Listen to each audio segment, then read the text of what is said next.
요한복음 13번째 말씀입니다. 오늘은 사랑 때문에 오셨다라는 제목으로 요한복음 3장 16절과 마지막에 있는 21절의 말씀을 가지고 좀 말씀을 묵상하고 좀 나누도록 그렇게 하겠습니다. 지난 주간에는 우리 사회에 큰 이슈가 있었습니다. 올 이슈 가운데 가장 큰 이슈라고 여길 만한 일이었죠. 대통령 선거가 있었습니다. 그래서 또 새로운 정부가 들어섰고 또 새로운 질서가 만들어지게 되겠지요. 무슨 요일이었습니까? 화요일이었습니다. 맞습니다. 그러나 저는 화요일 날 대통령 선거보다도 엄청난 큰 이슈가 금요일 날 있었습니다. 지난 주간에 대통령 선거가 있었는 것까지도 저에게는 그냥 백지로 만들어버릴 만큼 엄청난 큰 이슈였었습니다. 건강 얘기 아닙니다. 어머니께서 할 이야기가 있다면서 전화가 왔습니다. 오후에 설교 한잔 준비하고 있었는데 전화가 온 겁니다. 할 이야기가 있다. 그럼 또 중요한 얘기 아닙니까? 제 마음 안에 어머니가 저에게 뭐 중요한 이야기 할 만한 게 없는 것 같은데 왜 갑자기 이렇게 뜸을 들여가면서 할 얘기가 있다. 그래서 제가 어머님 대통령 이야기 하려면 하지 마세요라고 미리 이미 다 닫아버렸습니다. 다른 이야기 하자고 이야기했습니다. 그 얘기가 아니라고. 사실 저는 어머니의 이야기가 별로 궁금하지 않았습니다. 왜냐하면 제가 어머니하고 통화를 그래도 자주 하는 편이거든요. 많이 할 때는 하루에 지난 주간이었습니다. 지난 주간에 하루에 제가 5번도 했습니다. 대통령 선거 끝나고 다음 날 계속해서 한 2-3시간에 한 번씩 전화하고 뭐 그랬었습니다. 저희 어머님 예수 믿은 지 40년 되었거든요. 한 번도 교회를 옮긴 일이 없었고 교회에 반한 행동을 한 일도 없었고 둘째 아들 목사라는 것을 언제나 자랑스럽게 여기는 분이 저희 어머님이십니다. 그런데 저희 어머니가 저에게 이렇게 이야기하십니다. 내 이번에 남녀 호랭개교 다녀왔다. 그쪽으로 한번 가볼까 생각 중이다. 이렇게 이야기하십니다. 저희 어머니 권사님이시거든요. 아들이 목사 아닙니까? 목사. 제가 너무 화가 났습니다. 얼마나 화가 났는지 막 이 소름도 돋고 막 얼마나 막 열이 났는지 제가 이를 견딜 수가 없을 정도로 너무 화가 났습니다. 어머니 그게 뭔 말입니까? 그게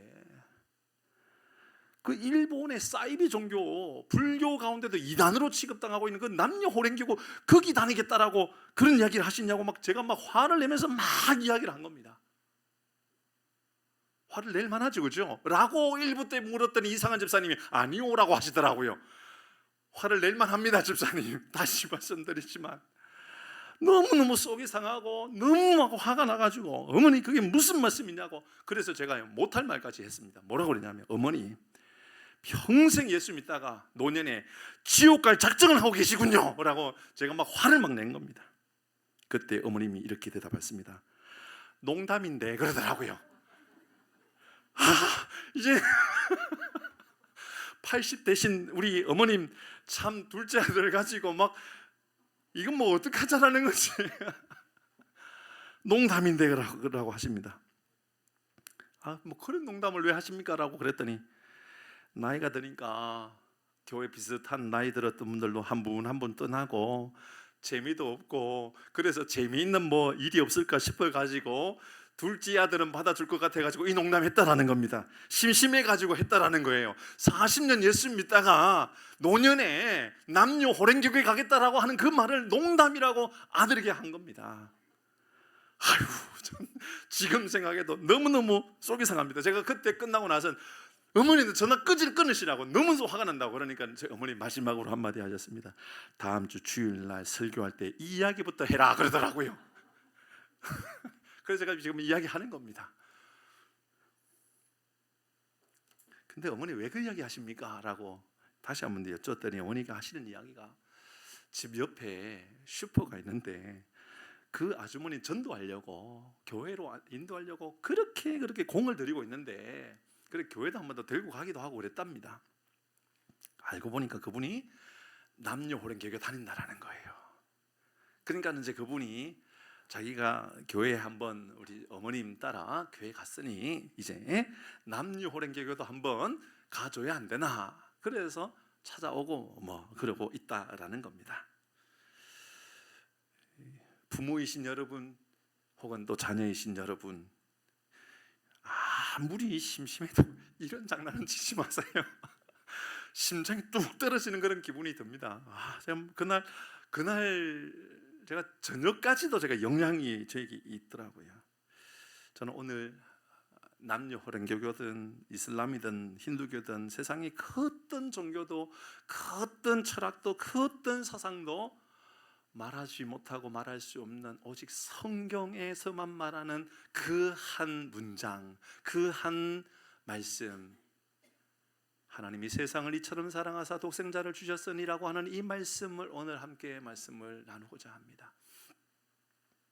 교회를 다니지 않아도 이 말씀을 아는 사람이 너무너무 많고, 요한복음 3장 16절로 가지고 카페 이름도 짓고 미용실 이름도 짓고 그렇게 많은 사람들이 그렇게 좋아하는, 많은 사람들은 성경을 하나로 막 쥐어짜면 성경 모든 말씀을 딱 쥐어짜면 나오는 성경 구절 요한복음 3장 16절이라고 하는 그 말씀을 다른 어디에서도 찾아올 수 없는 그 말씀을 다시 한번 읽고 말씀을 나누고자 합니다. 같이 읽어보겠습니다. 암송하시는 분 감사하고요. 그렇게 하시면 더 좋겠고요. 오늘 목장할 때 암송하려고도 노력해 보시기를 바랍니다. 같이 읽어봅니다. 시작. 하나님이 세상을 이처럼 사랑하사 독생자를 주셨으니 이는 그를 믿는 자마다 멸망하지 않고 영생을 얻게 하려 하심이라. 아멘. 이 말씀은 니고데모에게 하셨던 예수님의 말씀입니다. 우리 니고데모에 대한 말씀을 세 번째 나누고 있는 겁니다. 니고데모, 그는 어떤 사람입니까? 요한복음 3장 1절에 시작할 때 그런데라고 시작했지요. 그런데라고 시작한 것은 상당히 여러분 의미 있는 3장의 이야기였고, 그 이야기는 3장이 분리되어 말씀하고 있는 말씀이 아니라 2장의 마지막 부분에 있는 말씀. 많은 사람들이 표적을 따라 예수님을 믿는 것처럼 보이지만 예수님은 그렇게 믿을 수는 없다라고, 표적을 믿는 사람이 아니라 예수를 믿는 사람, 바른 표대를 바라보고 살아가야 한다라고 예수님 말씀하셨던 그 사건 다음에, 그런데 유대인들 가운데, 이 바리새인 가운데 니고데모라고 하는 사람이 있었다라고 말하고 있는 것을 보면 바로 니고데모 그를 향하여 오늘 이 본문의 말씀을 말하고 있는 것이고, 오늘날 이 시대에 수많은 사람들이 니고데모처럼 예수를 믿고 있기도 하고 니고데모처럼 교회를 가고 있기도 하고 니고데모가 올바른 신앙이 아닌가라고 생각하는 사람들도 있다라는 것을 어쩌면 말하고 있는 것이죠. 그때 우리에게 오늘 이 본문의 말씀, 하나님이 세상을 이처럼 사랑하사라고 하는 말씀이 그러면 우리에게 무엇인가, 무엇을 말하고 있는가? 이 말씀은 우리에게 어떤 말씀입니까? 니고데모 어떤 사람입니까? 그는 바리새인이었습니다. 유대의 지도자였습니다. 많은 사람들이 니고데모를 선생님이라고 불렀습니다. 그는 밤에 예수님을 찾아왔습니다. 그리고 그는 거듭나야 한다라고 하는 것에 대한 이해를 할 수가 없었습니다. 아니, 그것은 니고데모만 이해하지 못하는 것이 아니라 우리도 이해할 수 없는 말입니다.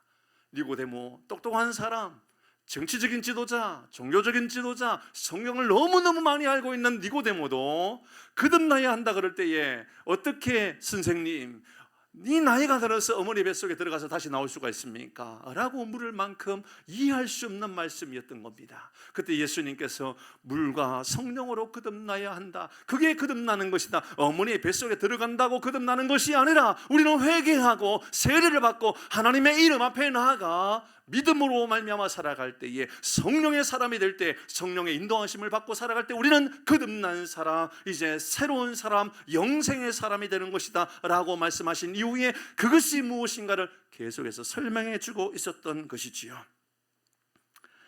오늘 이 말씀 요한복음 3장 16절과 그 다음 이어서 쭉 말씀하고 있는 21절의 말씀이 우리에게 주는 교훈들을 한번 생각해 보도록 하십시다. 먼저 가장 중요한 교훈은 사랑 때문에 우리에게 오셨다라는 것입니다. 그분은 우리를 심판하기 위해서 오신 것이 아니라 구원하기 위하여 오셨다라는 것입니다. 그분은 우리를 사랑하셔서 오셨습니다. 그분은 우리를 위하여 오셨는데 그 오신 이유가 사랑 때문입니다.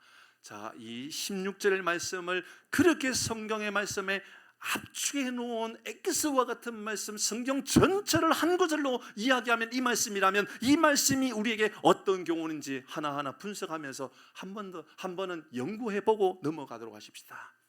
같이 읽어봅니다. 다시 16절입니다. 시작. 됐습니다. 시작이 무엇이냐면 하나님이라고 시작합니다. 이것은 세상의 어떤 종교와도 어떤 철학과도 여러분 비교할 수 없는 다른 용어입니다. 많은 신들은 만들어진 신 안에 거하고 살아갑니다. 사람들이 그 신을 부르고 있었던 것입니다. 사람들이 돌의 신을 통하여서, 물의 신을 통하여, 태양의 신을 통하여, 전쟁의 신을 통하여 그 신을 만들어 나를 좀 도와주었으면 좋겠다라고 생각했던 겁니다. 그래서 풍요를 위하여 물을 섬겼던 것이고, 강을 섬겼던 것이고, 저 바다를 섬겼던 것입니다. 힘을 얻기 위하여 저 태양을 섬겼던 것입니다. 칼을 섬겼던 것입니다. 많은 사람들이 자기의 필요에 의하여 신을 만들어 갔던 겁니다. 그런데 성경은 하나님이 우리에게 찾아오셨다, 하나님이 세상을 이처럼 사랑하셨다, 하나님이라고 시작하고 있다는 것이죠. 그렇습니다. 기독교는 근본적으로 가장 먼저 다른 것이 있다면 하나님이 우주 만물을 만드셨고, 하나님이 아담과 하와를 만드셨고, 하나님이 에덴 동산을 만드셨고, 하나님께서 오늘 이 시대에 저와 우리 모두를 만드셨고, 우리를 범죄 안에 두신 것이 아니라 우리를 찾아오셨다라는 것이 바로 복음의 시작입니다. 우리를 찾아오신 것입니다. 우리가 찾은 것이 아니라, 우리가 그 이름을 부른 것이 아니라 그분이 우리를 알고 계셨고, 태초에 이미 창세 전부터 우리를 알고 계셨던 분이 바로 우리 주님이셨던 것입니다. 두 번째입니다. 이 말씀 안에 두 번째 메시지는 이렇게 이어갑니다. 세상을 이처럼 사랑하셨다라고 이야기합니다. 이것도 어떤 종교에서도 어떤 철학에서도 이해할 수 없는 가치입니다. 사람들은 신들을 두려워하였습니다. 혹시나 진노하는 신, 혹시나 화를 내는 신에 대한 두려움을 가지고 하다못해 조상신을 섬기는 그런 사람조차도 어떤 마음을 가지고 살아가느냐 하면, 혹시나 우리가 조상신을 잘 섬기지 못하여서 조상신이 분노하면 안 된다라는 생각을 가지고 우리는 거한 상을 차려놓고 제사를 지냅니다. 구슬을 할 때에도, 제사를 지낼 때도 할 수 있는 최선을 다한 정성을 들여서 하고 있는 것이죠. 혹시나 노여움을 좀 풀어주었으면 좋겠다라는 것입니다. 혹시나 좀 노여움을 풀어주었으면 좋겠다는 마음을 가지고 이런 저런 방법으로 종교의식을 행하였던 것이지요. 그런데 이 16절의 말씀을 보니까 세상을 이처럼 뭐 했다라고 이야기합니까? 사랑하셨다라는 겁니다. 그러니까는 이것은 니고데모뿐만 아니라 많은 사람들의 생각의 가치관이 완전히 다른 이야기를 하고 있는 거죠. 우리가 하나님을 먼저 사랑한 것이 아니라 하나님이 우리를 먼저 사랑하셨던 겁니다. 하나님 우리를 너무 사랑하셔서 우리에게 오셨다라고 이야기하고 있습니다.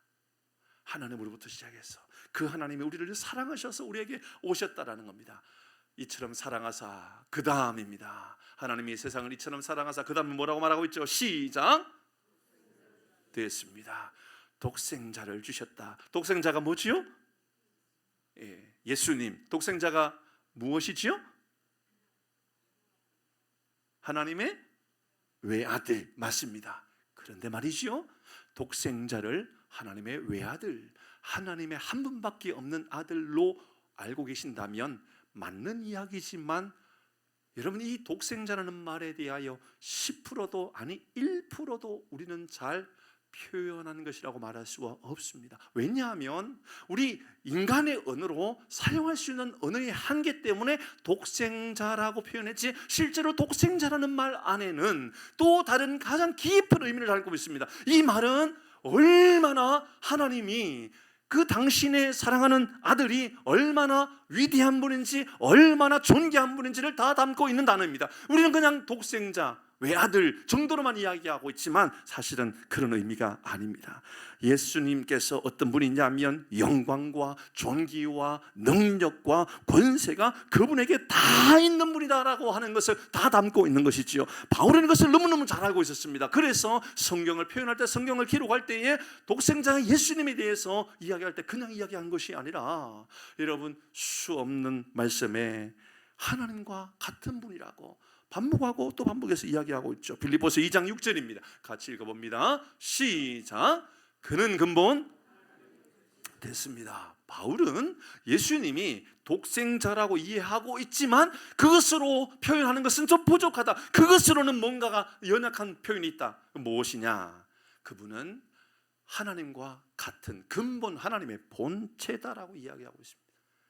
독생자이지만 가장 사랑하는 아들이지만 사랑하는 아들로만 표현하기에는 너무 부족한 다른 이야기가 있다면 하나님 당신이다라고. 그러니까는 독생자를 보내셨다라는 말보다도 훨씬 더 중요한 것은 당신 자신이 우리에게 육신의 몸을 입고 오셨다라는 말이 훨씬 더 맞는 것이지요.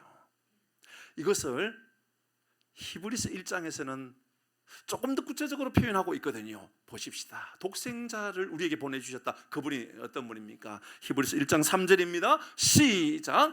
이는 하나님의 영광의 광채시요 그 본체의 형상이시라. 그의 능력의 말씀으로 만물을 붙드셨으며 죄를 정결하게 하시는 일을 하시고 높은 곳에 계신 지극히 크신 이의 우편에 앉으신 누가요? 예수님이요. 누가요? 독생자 예수님이요. 누가 어떤 분이라고요? 하나님의 영광의 광채라고요. 하나님의 영광의 광채가 되시는 분, 그분이 바로 독생자이십니다. 그분은 하나님의 본체의 형상입니다. 그분은 모든 능력의 말씀으로 우주 만물을 창조하신 분이십니다. 그분은 죄를 정결하기 위하여 우리에게 오시는 분이십니다. 가장 높은 곳에 계시는 분이 독생자 예수님이십니다. 그분이 우리에게 오셨다라고 말씀하고 있습니다. 그런데 다시 16절의 말씀에 보면 16절 띄워주실래요? 하나님이 세상을 이처럼 사랑하사 독생자를 주셨다라고 표현하고 있죠.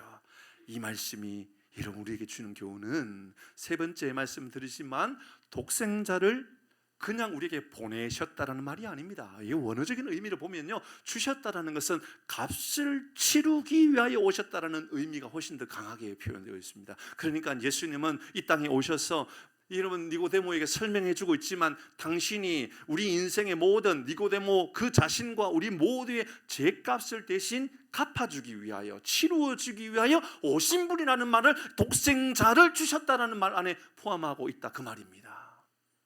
네 번째, 예수님 어떤 분이십니까? 예수님은 믿는 자마다 멸망하지 않고 영생을 얻게 하려 하심이라. 멸망을 받고 영생으로 새롭게 하시는 분이라고 이야기하고 있습니다.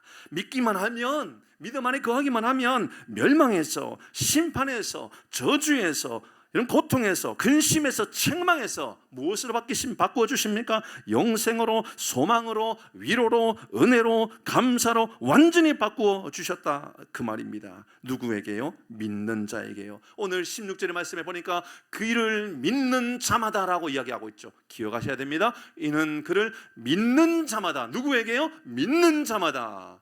여러분 그러니까 15절의 말씀에 설명이라는 것을 알 수가 있는 게요, 15절 말씀을 띄워보시면 이는 그를 믿는 자마다 영생을 얻게 하려 하심이라 라고 하는 것을 설명하고 있는 겁니다. 그러니까 앞부분에 있는 1절에서 15절까지 모든 내용들, 우리가 거듭나는 것, 우리가 새로운 사람이 되는 것, 어머니 뱃속에 들어가서 나오는 것이 아니라 거듭난다라고 하는 것은 우리가 이제 물과 성령으로 거듭나는 것인데, 이제 회개하고 하나님의 사람이 되는 것인데 도대체 그게 뭡니까? 라고 물어볼 때 지난주에 묵상했던 말씀입니다. 바라보는 겁니다. 믿는 것은 바라보는 겁니다. 저 장대 위에 달려 있었던 이런 노뱀을 바라보는 것이 우리의 믿음입니다. 믿음에 대한 이야기입니다. 그러니까 이제 15절까지는 믿는 자마다 영생을 얻는다라고 말하고 16절에서 다시 이야기하고 있는 것은 바로 이를 설명해 주는 겁니다. 바라보지 않는다라는 것이요, 사람들은 여전히 바라보지 않고 바라보는 것을 힘들어한다라는 겁니다. 이것이 바로 예수님에 대한 이야기입니다. 자, 예수님을 바라보고 심판에서 거듭나 구원의 삶을 살아가게 되면, 그러면 어떤 사람으로 변화되어지는가? 특징이 무엇인가? 기억하셔야 됩니다. 요한복음 3장 16절을 받아들이고 요한복음 3장 16절의 말씀을 내 말씀으로, 믿음의 말씀으로, 이 말씀이 곧 나를 구원하는, 나를 거듭나게 하는 말씀이라고 믿으면 어떤 결과, 어떤 특징이 나타나는가가 21절입니다. 같이 읽어봅니다. 21절 말씀입니다. 시작.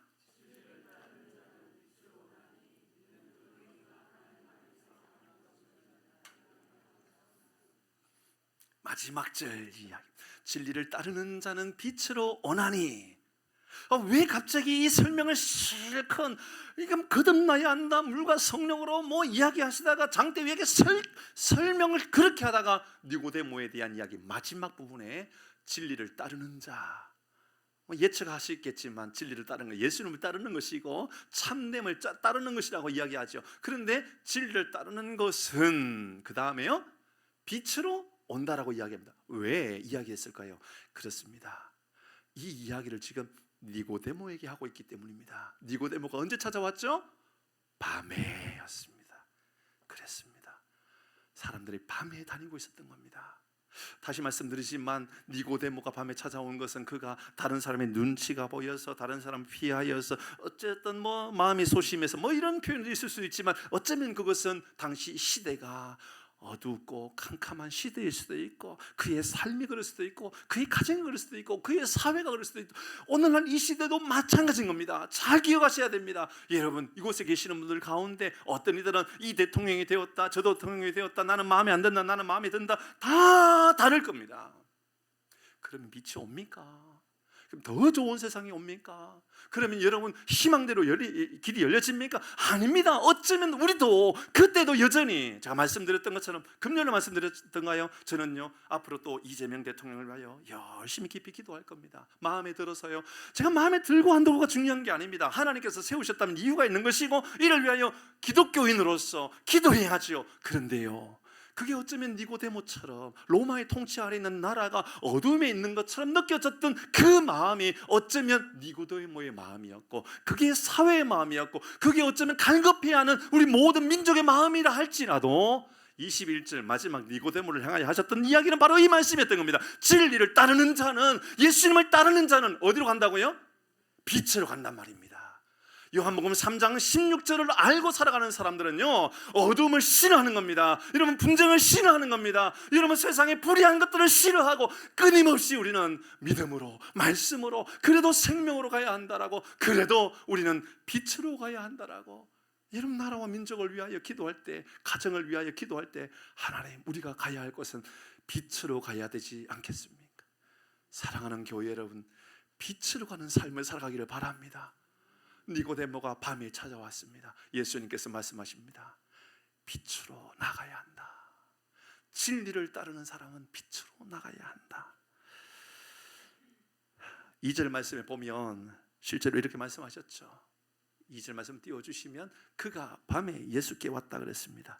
예수님께서 이렇게 진리를 따르면 빛으로 나오게 된다고 하셨던 이유는 사람들이 빛을 안 좋아하기 때문에 그런 거죠. 근데 그 내면 안에는 빛이 비추어지면 어떤 일들이 일어날 것인가에 대한 근심 때문이었습니다. 그 근심이 뭐지요? 19절 20절이었죠. 같이 읽겠습니다. 시작. 그 정죄는 이것이니 곧 빛이 세상에 왔을 때 사람들이 자기 행위가 악함으로 빛보다 어두움을 더 악해서 그래요. 우리가 죄가 많아서 그래. 죄가 있기 때문에 그래. 인생마다 죄에 대하여 거부하면 안 돼. 죄가 있다는 것을 인정해야 됩니다. 내가 연약한 사람이니까 이런 고백해야 돼요. 그거 인정할 때부터 여러분 우리는 어쩌면 믿음을 받아들일 수 있는 것이지요. 20절 말씀, 그래서 이렇게 말하지요. 악을 행하는 자마다 빛을 미워하는데요 빛으로 오지 아니합니다. 왜요? 그 행위가 드러날까 봐 두려워서 그렇습니다. 혹시나 빛으로 나가면 내 행위가 악하다는 것이 드러날까 봐 그런 거죠. 여기서 우리는 중요한 것을 알게 되죠. 인생이 악하구나, 우리가 죄가 있구나, 우리 모든 사람은 죄인이구나 라는 것을 알려주고 있는 것이죠. 그래서 어쩌면 창세기를 시작할 때 8장 21절의 말씀을 이렇게부터 시작하지 않았습니까? 이는 사람이 마음에 계획하는 바가 어려서부터 뭐 하다고요? 악해요. 기독교는 이렇게 성악설에 가깝습니다. 하나님께서 이 우주 만물을 만드시고 아담과 하와를 만드신 이후에 인생에는 이렇게 악함이, 죄가 안에서 일어나는 것들이 얼마나 많은지 모릅니다. 지난 한 주간 어떻습니까? 저는 어머니로 인하여서 분노하였습니다. 조금도 기다리지 못했습니다. 어머니가 농담했다라고, 내가 심심해서 그랬다라고 하는 그 말을 듣기까지, 아니 그 말을 듣고 나서도 제 마음은, 이게 떨리는 마음을 풀 수가 없었습니다. 저녁이 되고 저녁 기도회가 될 때까지도 제 마음에는요, 마음이 편치가 않았습니다. 그렇게 말하고 말씀하신 저희 어머님은 마음이 편했을까요? 불편했을까요? 불편했습니다. 그 이후에 어머님 저에게 전화를 했을까요? 안 했을까요? 했습니다. 왜 했을까요? 미안해서 한 거죠. 반복해서 전화하고 전화하고. 근데 제 마음은요, 잘 안 풀려요. 이게 왜 그럴까요?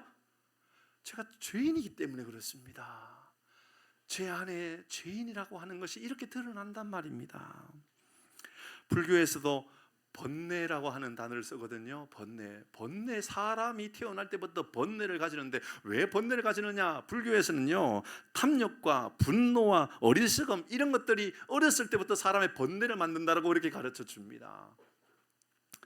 유교에서 맹자는 선설을 이야기했죠. 사람이 태어나면 선하게 태어난다라고 이야기했습니다. 그러면 세상에 살아가면서 악한 마음도 든다고 이렇게 얘기했죠.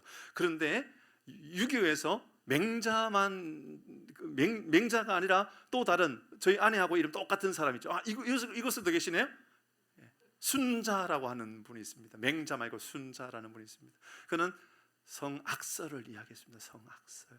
사람이 태어나면 악하다, 살아가면서 선하려고 노력해가는 거, 후천적으로 선해지려고 노력할 뿐이다, 이렇게 이야기합니다. 그렇습니다. 어쩌면 사람 태어날 때는 이렇게 악한 마음이 많이 있는지 모릅니다. 그런데 예수님을 따르면 이런 변화되어진다, 그 말입니다. 그래서 어쩌면 오늘 이 본문의 말씀을 통하여 우리가 기억해야 되는 것은, 이제 어쩌면 이 말씀 21절의 말씀을 다시 봐야 됩니다. 이 말씀 말고요, 조금 전에 읽었던 말씀, 진리를 따르는 자, 다시 한번 더 띄워주시죠.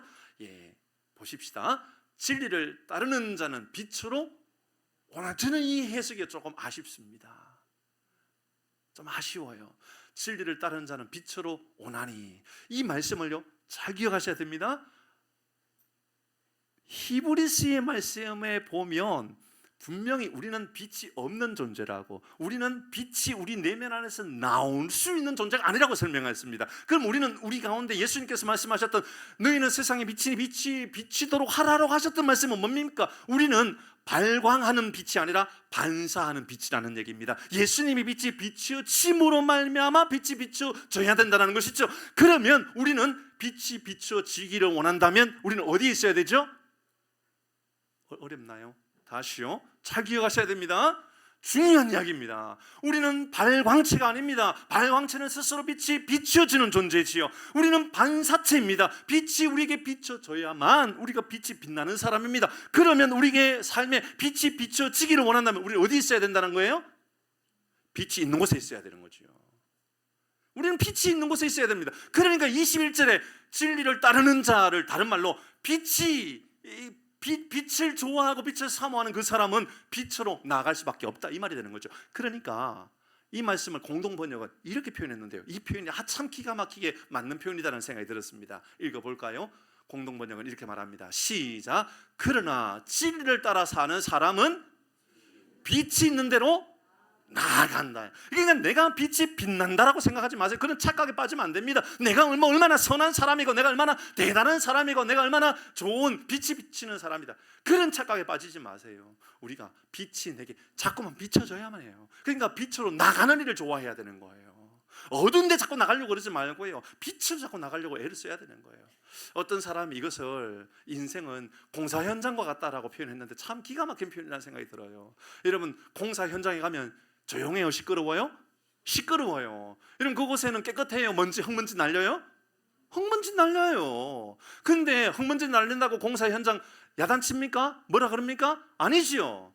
시끄럽다고 누가 뭐라 그럽니까? 아니지요. 왜 그럴까요? 조금 지나고 나면 흙먼지는 잠잠해질 거고 깨끗해질 것이고 소리도 조용해질 것입니다. 이것이 꼭 어쩌면 우리 인생 같아요. 빛이 비춰지는 인생이 되면, 시간이 지나면 어쩌면 이제는 흙먼지 나는 인생에서 빛이 비춰지고 향기가 나는 인생으로 변화되어지는 것이지요. 전에는 시끄러웠던 사람입니다. 그가 말하면 짜증나는 말을 하고 분노하는 말을 하고 상처 주는 말을 하는데 이제는 빛으로 나아가는 사람이 되고 나니까 어떻게 바뀌어지느냐 하면 이제는 선한 말을 하게 됩니다. 세워주는 말을 하게 됩니다. 섬기는 말을 하게 됩니다. 사랑하는 교회 여러분, 빛으로 나아가는 삶을 살아가기를 바랍니다. 요한복음 3장 16절을 믿는 사람이라면 이제 우리는 어떤 결과물이 나타나야 되느냐? 빛으로 나아가는 것을 좋아하고 빛을 좋아하는 사람으로 살아가야 한다는 겁니다. 왜 이 말씀을 했다고 했죠? 니고데모가 들어야 할 말이었기 때문에 그렇습니다. 어두운 밤에 찾아왔던 니고데모는 이 말씀을 기억해야만 했던 사람입니다. 그러므로 니고데모는 니고데모라고 하는 한 사람의 이야기가 아니라 우리 이야기입니다. 우리가 바로 그런 사람이라는 것이지요.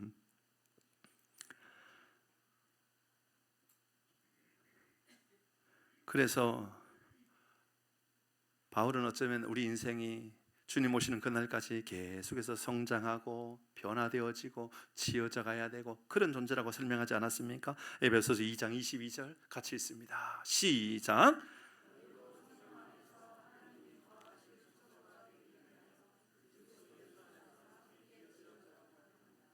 함께 지어져 가느니라. 누구와 함께요? 예수 안에서. 그러니까 예수님을 따라 살아가는 사람은 예수님으로 말미암아 이제 지어져 가는 거예요. 지어져 가는 거예요. 지어진 존재가 아닌 거예요. 지어진 존재가 아니에요. 언제 완성돼요? 하나님 나라 이르렀을 때에, 천국에 이르렀을 때 훗날 우리는 내가 드디어 이제 지어졌구나라고 이야기하는 겁니다.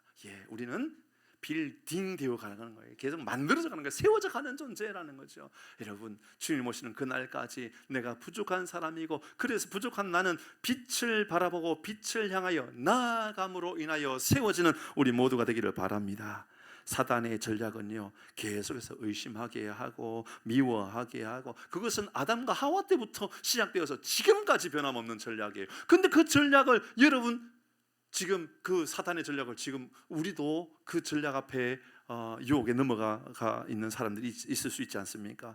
의심하고 미워하고, 때로는 부모님의 사랑을 의심하고 하나님의 사랑을 의심하고 성도를 미워하고 목사를 미워하고 싫어하고 그 안에 마음 가운데 의심하게 되고 장로님들을 그렇게 미워하고 신뢰하지 못하고, 이런 마음들이 왜 생기는 걸까요? 어쩌면 우리가 죄인이기 때문에 빛으로 나가지 못하는 우리의 연약한 모습이 아닌가 생각해 보게 됩니다. 말씀을 마무리하려고 합니다. 예수 안에 거하는 삶을 살아가는 사람, 예수님을 바라보는 사람, 믿음이라고 하는 것, 이제 저 장대 위에 달려져 있는 볼품없어 보이는 노뱀 예수님과 같은, 예수님을 의미했던 그 장대 위에 달려져 있었던 바로 그 노뱀을 바라보듯 예수님을 바라보는 것. 그러니까 우리도 히브리서 말씀하고 있는 것처럼 믿음의 주요 온전하게 하시는 예수를 바라보는 그것이 믿음이라고 말한다면, 그 믿음의 실체는 어디 있느냐? 이제 예수님을 바라보고 빛으로 나아가려고 애를 쓰는 것. 그러니까 내가 예수님의 빛이 내 안에 비춰지지 않으면 나는 바뀔 수 없는 사람이라고 끊임없이 인정하고 살아가는 것이지요. 요한복음 3장 16절, 이 말씀은 성경의 엑기스와 같다라고 말씀했는데요, 왜 그렇게 말씀하셨을까? 요한복음 3장 16절은 우리의 인생에 가장 중요한 것, 어떻게 거듭나는지, 그리고 거듭난 삶은 어떤 결과로 변화되어지는지를 함축적으로 다 설명해 주고 있기 때문이었던 것이지요. 다시 지난 주일날 일일 수련에 대한 말씀을 드리고 말씀을 마무리하려고 합니다. 이 일일 수련의 은혜 가운데 잘 마쳤습니다. 섬기는 분들이 잘 섬겨주셨고 또 잘 봉사해 주셔서 참 귀한 시간이었습니다. 그런데요, 여러분, 대부분은 모르시는 중요한 것 한 가지 말씀드리려고 합니다. 그날 말이지요, 6월 1일 날 큰 사고가 있었어요. 일일 수련회 때. 모르시지요? 다 마쳤습니다. 밤에 8시에 이제 어두워졌을 때에 큰 문제가 생겼어요. 모든 순서 다 마치고 돌아오는 길이었습니다. 은혜로웠어요. 너무 좋았어요. 그런데 돌아오는 길에 김무선 집사님이 전화가 왔어요. 저에게 전화가 왔어요. 근데 김무선 집사님 직접 전화 온 것이 아니라 기도원의 목사님의 전화로 전화가 온 거예요. 그러니까 기도원의 목사님이 저한테 전화 와가지고 목사님 잠시만요 하고 김우선 집사님이 이제 전화를 받으신 거예요. 그래서 김우선 집사님이 저에게 하시는 말씀이에요. 저 차 못 탔어요 라고 하신 거예요. 다 갔는데, 다 돌아오고 있는데 김우선 집사님은 차를 못 타신 거예요. 큰일 났다 생각이 들었습니다. 모든 받았던 은혜들 한순간에 다 쏟아버릴 수 있겠구나라는 생각이 들었습니다. 저는 김우선 집사님이 올곧은 분이 라는 것을 제가 알고 있습니다. 김우선 집사님이 바른 분이라는 것도 제가 알고 있고요. 그러나 할 말씀은 다 하시는 분이라는 것도 제가 다 알고 있습니다. 근데 우리가 새벽기도 때 말씀드렸던 것처럼 할 말 다 하고 살아가면 된다 안 된다? 안 되죠. 여러분 그건 중요한 겁니다. 바른 말이라고 해서 다 해도 되는 게 아니라고요. 그런 사람이 있다니까요. 그러면 안 되거든요. 근데 저는 김우선 집사님께서 저에게 전화 왔을 때 목사님 제가 차를 못 탔습니다.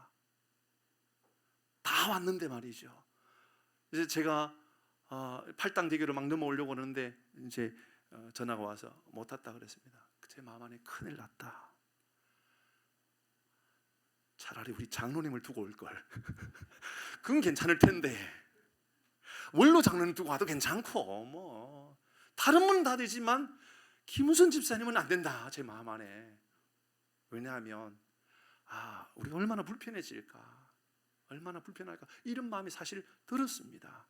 그래서 부목사님 보낼 수 없었고 다른 우리 나윤석 집사님이나 차량 운행해 주셨던 여러분도 다 가셔서 모시고 올 수 있지만 제가 가야 되겠구나.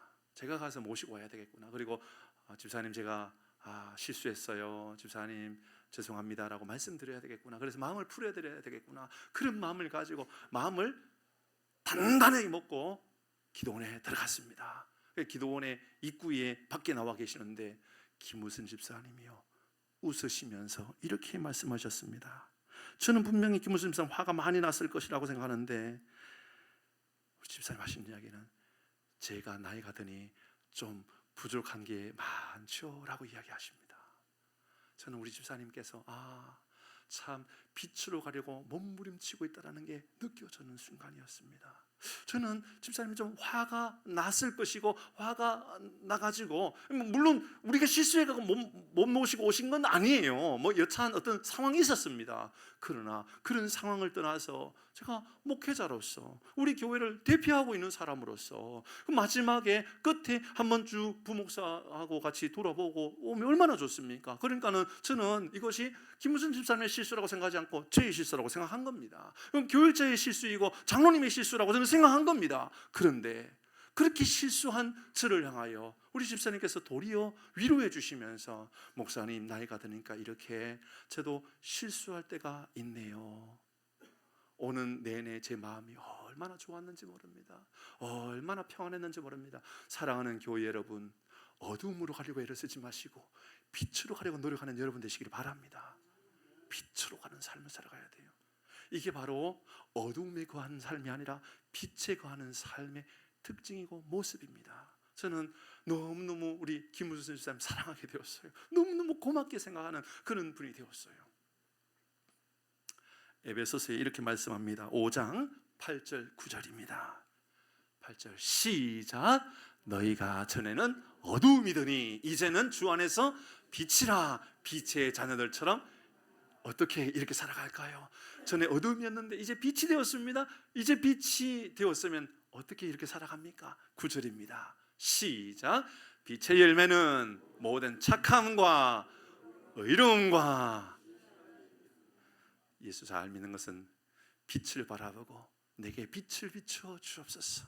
빛을 향하여 살아가는 우리 모든 교우들 되어서 지어져 가되 하나님 나라 이루어지는 그날까지 우리의 삶에 하나님께서 주시는 빛이 비춰지기를 주의 이름으로 축복합니다. 같이 찬양하십시다. 그 사랑 찬양합니다. 아버지